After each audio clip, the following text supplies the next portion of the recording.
Good sounding audio is absolutely essential for making good quality videos. And actually, I think audio is more important than everything else. Do it right and the viewer may still stick around even if the quality of your picture is just okay. But do it wrong, it doesn't matter how amazing your video looks, they'll likely bounce because it just screams amateur and it's just really painful to listen to. So if you're looking to upgrade the quality of your audio for your videos or your podcast, this is the video for you. I'm gonna lay out some great options that span various budget ranges so that you can find the right mic for your quality and your budget needs. And these are all mics that I've personally used or I have clients who are using them, so I feel confident in these recommendations. So I'm about to tell you which popular mics you need to avoid if you wanna sound your best and why you should avoid them. If you just wanna skip that and get right to the mics that I recommend, just go to this timestamp right here. Just a word of caution, these mics are recommended all the time and I see them quite a bit and they can sound okay, but they often lead to just really not great sounding audio that takes a lot of extra work to clean up. And that's if you even have the tools to do it and know how to do it. And there are lots of different options in this price range that are way better. So don't buy these mics, please. So what mics am I talking about?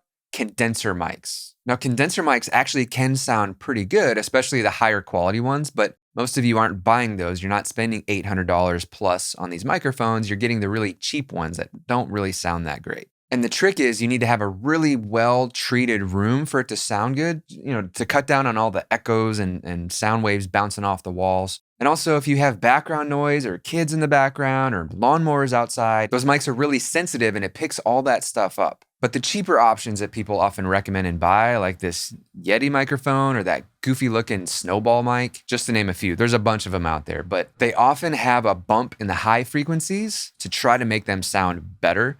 But a lot of times all it does is accentuates the sibilance, the S sound of your voice, and it just gets really annoying and it's kind of hard to fix, especially if you don't know how to fix it. And then it also accentuates the background noise. And people leave them too far away. A lot of times they'll set it on their desk like way far away, and they're really meant, like this mic, they're meant to be closer. And when they're not, it captures all the noise bouncing around the room. You got to turn it up because it's quieter, and then you just get all this extra noise. It's just hard or sometimes impossible to clean up. So ditch the condenser mics, get a good sounding dynamic, and start making better videos. So instead of starting with budget mics and mics that just sound okay, I'm gonna start with the best ones, my highest recommendations. So if you're serious about sounding great and making really high quality content, buy once, buy right. The budget options sound decent, but the difference is noticeable, and there's a reason you see certain mics over and over again with big name content creators and radio shows. Okay, now these first two mics are my favorites, and they're both really good. First, let's start with the Shure SM7B, which is this mic that I'm using now. So it might seem a little cliche because you see them everywhere, but it's for good reason. They sound really good. So these mics have an XLR connection and require an XLR cable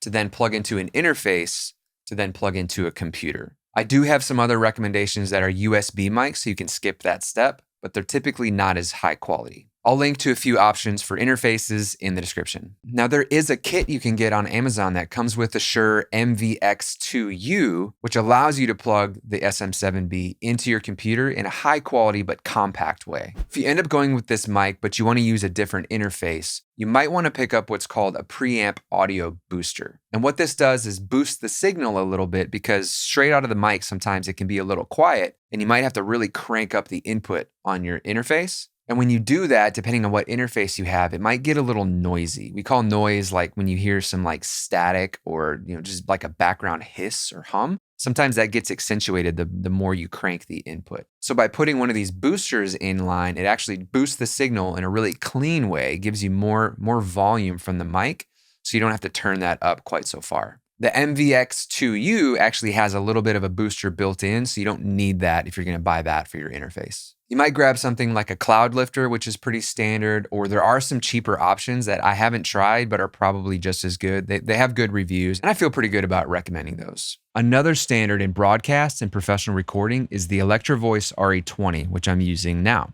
This is another really great sounding mic, and some actually prefer it to the SM7B, including myself. I think it sounds a little bit better, has a little bit less noise to it, and doesn't take quite as much gain to like crank it up and be able to hear it well. So this is also an XLR mic, so you would have to have an interface, or you could even use the Shure MV7B with this as well. Now there is another EV mic that's very similar. It's called the RE320. It's a little bit less expensive.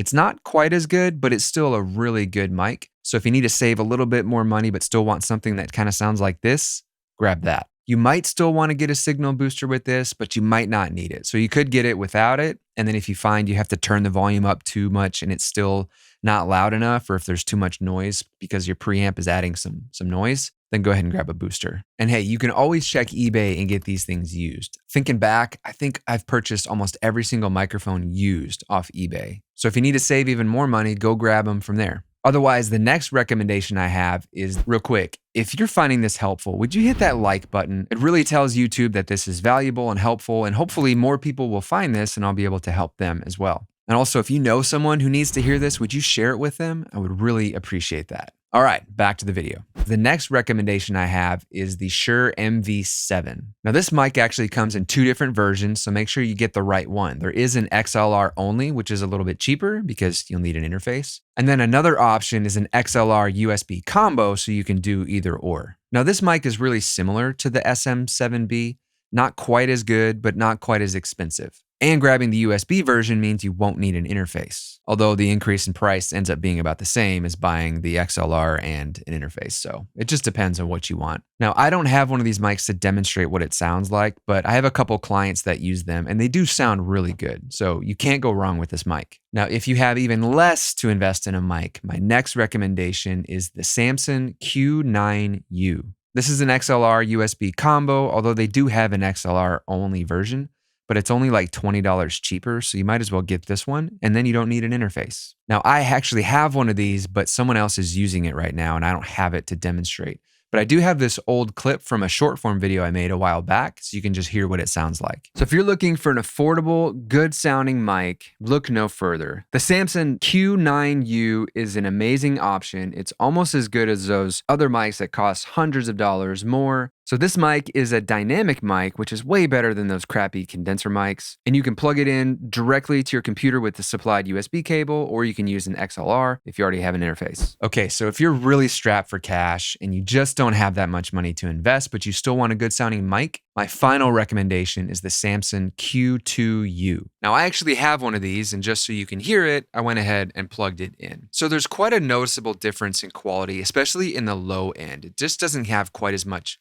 bass. Now, you could get closer up on it. The closer you are to any microphone, the more you get what's called proximity effect, which means the closer you are to it, the more bass there is in your voice. So you might just need to be a little bit closer to it. And also it just takes a little bit more work in editing to make it sound better. But it is a decent option, and it is a lot more affordable than some of these other mics. So while audio is a major component of making high quality video content, it's not the only component. I put together a free training video that breaks down everything you need to know to make really high quality videos in your home or office studio, as well as a gear guide so you know exactly what you need to get and how it all fits together. Head over to glacierrockmedia.com/studio and grab that free training today. Well, I hope you found this helpful, and I will catch you on the next one.